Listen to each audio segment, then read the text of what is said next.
তাই আমি কোথাও ঘুরতে যাইনি। আরে মুসলিম তো কি হয়েছে? দেখো, জাতপাতটা সম্পূর্ণ আমাদের ব্যক্তিগত একটা বিষয়। মুসলিম বলে ঠাকুর দেখতে নেই এরকম কোথায় লেখা আছে বলো? দেখতে যেতেই পারো, কোনো ব্যাপার না, কি আছে? মানে সেটা অবশ্যই তোমাদের যে যা সেটা ব্যক্তিগত একটা বিষয়, সেখানে আমার ইন্টারফেয়ার করার কিছু নেই। তবে প্যান্ডেল তো দেখতে যেতেই পারো, সুন্দর সুন্দর প্যান্ডেল হয় তো। মানে সেটা সম্পূর্ণ আমাদের নিজস্ব একটা মতামত। আমরা হিন্দু বলে ঠাকুর দেখবো, আমরা মুসলিম বলে ঠাকুর দেখবো না, এটা ঠিক না।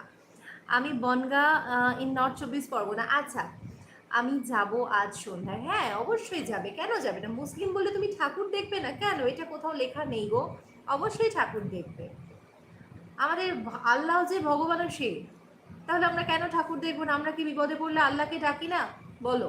তাহলে এগুলো নিজস্ব মতামত, অবশ্যই যাবে, আনন্দ করবে। আনন্দ করবার অনেক কিছু জিনিস রয়েছে, অবশ্যই আমাদের প্যান্ডেল দেখবে, আমাদের ঠাকুর দেখে অবশ্যই আনন্দ উপভোগ করবে। কেন করবে না?